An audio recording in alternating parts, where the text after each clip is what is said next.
Welcome to this explainer. Today, we are cutting through the Hollywood hype to look at the actual history of Japan's legendary samurai and ninja. Trust me, the reality, it's way more fascinating than anything you've seen in the movies. So do you really know the historical difference between a samurai and a ninja? I mean, pop culture paints this picture of magical, gravity-defying assassins on one hand and these flawless, noble swordsmen on the other. But what's the actual grounded reality here? How did they originate? Who did they really work for, and why did they disappear? Here is our roadmap for today. We're covering 6 key eras. 1. Birth of the Empire. 2. Rise of the Samurai. 3. Enter the Shadow Warriors. 4. Honor versus Stealth. 5. The Fall of the Warriors. And finally, 6. The Last Living Ninja. Let's jump right in. Section 1. Birth of the Empire, the Imperial Lineage. To really get where these warriors fit in, we have to zoom out and look at the massive scale of Japanese history. Japan has an incredibly long monarchy. It stretches all the way from the mythical Emperor Jimmu back in 660 BC to the first historically verified ruler, Emperor Kinmei, in 539 AD. Fast forward a bit, and 1185 is this massive turning point. That's when Minamoto Yoritomo became the shogun, basically a supreme military dictator. And that military system ruled the roost until the Meiji Restoration in 1867. To put that incredible timeline into perspective, there have been 126 emperors in a continuous lineage right up to Emperor Naruhito today. Now, historically, the emperor was often just a revered figurehead, kind of confined to the palace. The real, absolute power, that was actually held by the military, the shoguns, and their elite guards. Which brings us to Section 2, Rise of the Samurai, the Noble Guards. So by the 10th century, wealthy nobles had snatched up these massive agricultural estates across Japan. But with the emperor totally distracted by palace politics, those lands were super vulnerable. Their solution? Hire elite guards. They called them bushi, which translates to honorable warriors, or as we know them, samurai. Now, these weren't your average foot soldiers. We're talking about aristocratic, highly trained elites who eventually united under the supreme command of the shogun. These guys were strictly bound by Bushido, an intense moral code of courage and extreme loyalty. And I mean extreme. If a samurai messed up badly, lost a battle, or shamed his lord, Bushido demanded a grueling suicide ritual called seppuku to restore his family's honor. It literally involved plunging a short blade into their own stomach, and then a designated second would step in with a long sword to finish the job quickly. Brutal? Absolutely, but it firmly established their unyielding dedication to honor. Moving on to Section 3. Enter the Shadow Warriors, the Ninja. Here's where the story gets incredibly layered. During the Sengoku period, basically an age of chaotic, constant civil war, playing by the samurai's strict rules of honor just wasn't enough to actually win wars. Enter the shinobi, or the ninja. Hailing mainly from the rugged, isolated villages of Iga and Koga, these were lower-class covert mercenaries. They basically took Chinese military tactics and combined them with intense Japanese survival skills to create ninjutsu, the ultimate art of stealth. Basically, if a samurai needed someone assassinated or a castle infiltrated without getting his own hands dirty, he hired a ninja. And hey, it wasn't just men running around in black masks.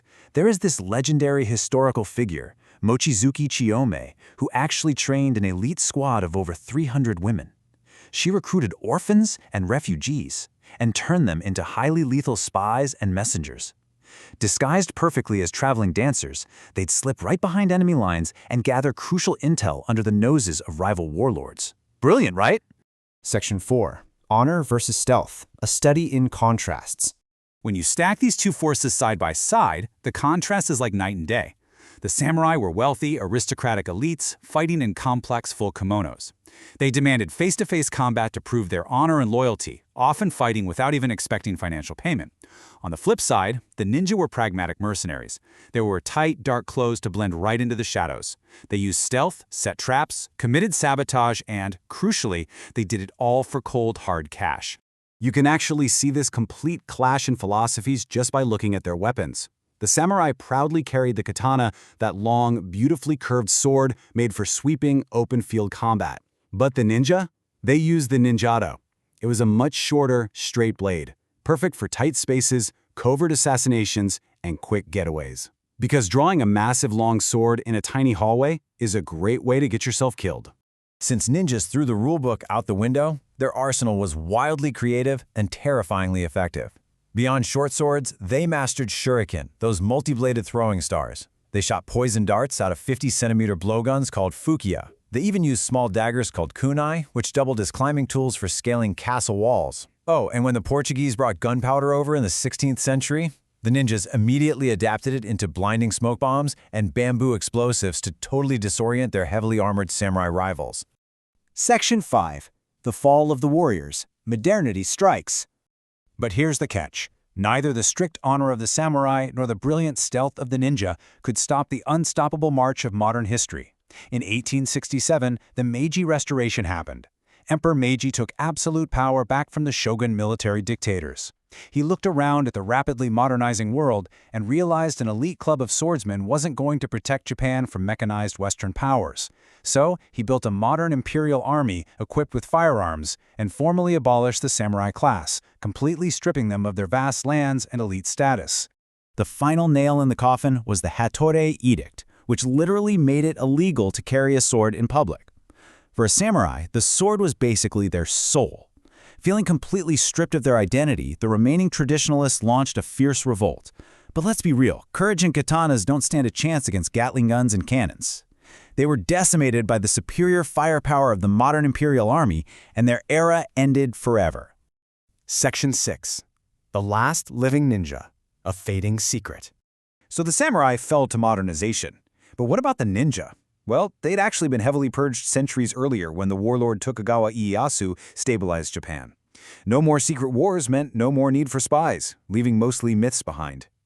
Yet, incredibly, the factual reality of the ninja survives today in exactly one man. His name is Junichi Kawakami. Born in 1949, he's known as the last living ninja. He started his grueling ninjutsu training at just 6 years old, mastering combat, espionage, chemistry, explosives, the whole shebang. But here's the profound, almost tragic part of his story. Kawakami absolutely refuses to pass his deadly knowledge on to a new generation. He points out that the core of ninjutsu revolves around covert destruction and killing, and well, that ancient art just has no place in the modern world. When he passes away, that unbroken, living lineage of the ninja dies right along with him. So, with the real secrets of the ninja destined to fade into history right alongside the fallen samurai, it really makes you rethink what you thought you knew. Knowing now that samurai were aristocratic enforcers and ninjas were these highly pragmatic mercenaries doing the dirty work, how do you view these feudal legends? Are they the heroes of our pop culture dreams, ruthless combatants, or something far more beautifully complex? Thanks for joining me on this explainer, and I really hope this deep dive sparked your historical curiosity.